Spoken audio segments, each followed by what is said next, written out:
that guy's the one high safety that's 20 yards downfield. So when teams are running the zone, we don't really get as many one-on-one opportunities. But when you got that one, just like we did in that game, it's at the end of the game, you got to make a play. And I trust Reese that he's going to win more than 50-50, more than 50% of the time on any of those 50-50 balls. So just giving him an opportunity, giving him a chance, he's going to come down with it, and obviously he did in the game. More of the early season struggles in the passing game. How much of that would you say had to do with not having a big body guy like Reese? I think it definitely helps having him because, again, when we get some of those one-on-one opportunities, it's really easy to take advantage of it like we did on Saturday. And it's just a lot easier sometimes to throw to some of those bigger targets. You got a lot more area of, to catch and everything like that. But I think it wasn't just not having a big body, but it's just also just not the trust factor, but continuing to understand how the receivers are all running their routes, and everyone runs it a little bit differently, and it was kind of just getting into a feel of everybody, building the better connection and better relationship with everybody. This game tends to be a pretty close one every year. What's your mentality going into a game when it has that kind of history where, you can almost assume it's going to be a one-score game right at the end? Yeah, and I always feel like this has been, in prior years for me, this has always been a bye week for me. So I've always been able to watch rivalry week, and Iowa-Nebraska is always one that I always watched because I always knew it was a close game. It was always going to be a fun watch. So I'm kind of excited to finally be in it, go play in it, and especially going and playing at Nebraska is going to be a really fun and exciting environment for us. But just heading into this one, it's a rivalry game, so we always got to make sure that we're always on our thing, or always prepared and ready to go throughout the entire week. But just try not to make it any bigger than it is. It's still another game for us. It's this week's game, and we just got to go and thinking that we're going to go 1-0. Nebraska's defense has kind of hung their hat on stopping the pass this season. What do you see the matchup between your offense and their defense? Yeah, what's great is we are more of a run first team. We're going to try and run the ball and then try to get some play actions over the top. And with how we're going to do that, we're going to try and continue to stay on that side of things to start. They got a great pass defense. They play a lot of covered one and try to put hands on receivers, make it really difficult for them, and even just bring a couple pressures trying to get the ball out quick so the receivers have to guard, or the DBs have to guard a little bit less. So having that ability and protecting that side of the game, obviously we're going to have to take shots when we need to, but it's going to be just the normal Iowa offense, run first, and then to try to take some shots when they get low. Speaking of, you're used to having a bye week this week for the playoffs. Did you see your former team snuck into the bracket? It was a heck of a game last week.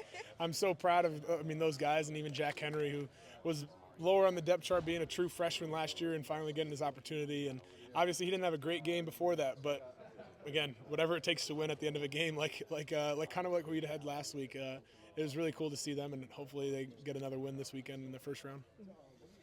Is there anything to, and I really ask quarterbacks this kind of question, but it's late. Iowa always plays Nebraska late in the season. It's almost always cold, but it seems like Iowa thrives in those kind of environments, and Iowa's won 9 out of the last 10. Is there any, against Nebraska, is there anything to that? Does that give you guys an advantage? I don't know if it really gives us more an advantage other than over them, because they're playing in the same environments. It's the same Midwest, more northern part of the country, and it's cold there just as it is here. So I don't think it gives us any more advantage.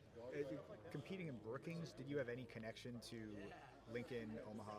It's not that close, but did you come across Husker fans? There's a good amount. I know I had a couple buddies that are just from the Lincoln, Omaha area that they grew up being Nebraska fans.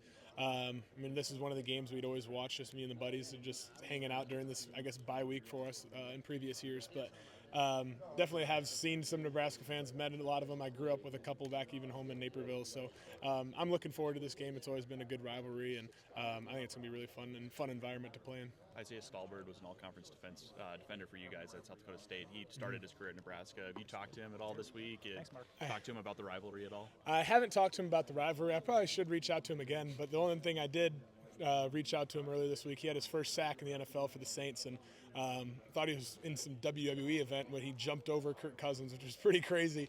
Ended up getting the sack there, but I should probably reach out to him and ask him a little bit about the rivalry. Logan Jones, a finalist for the Outland Award. Kind of describe his leadership for this team.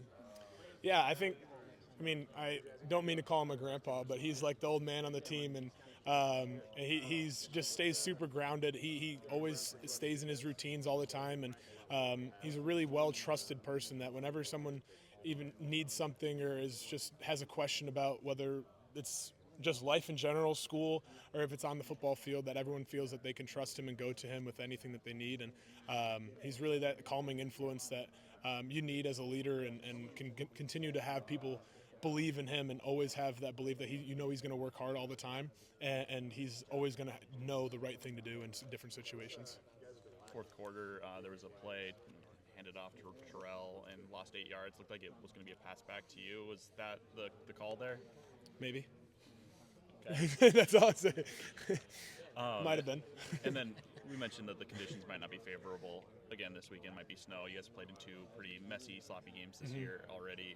What's your mentality going into a game where you know the forecast isn't going to be conducive to maybe explosive offense? Yeah. I mean, I've played in snow games before, and I personally would much rather have snow than I would rain, just because the ball gets a little more slick. And in the snow, you can still be able to grip the ball. Obviously, it's a little bit colder out, but it doesn't affect the game as much. And I was looking at the wind, and the wind's not supposed to be anything crazy. There's supposed to be some gusts up to like 20, 25 miles an hour, but if it's just going to be some light snow, it shouldn't really affect us too much. If the cold's going to make the ball a little bit harder, do you maybe have to take a little bit off your throw so you're not breaking your receiver's hands at all? Maybe a little bit more in warm-ups. Just when they finally get warm, they should be good to go on that side of things.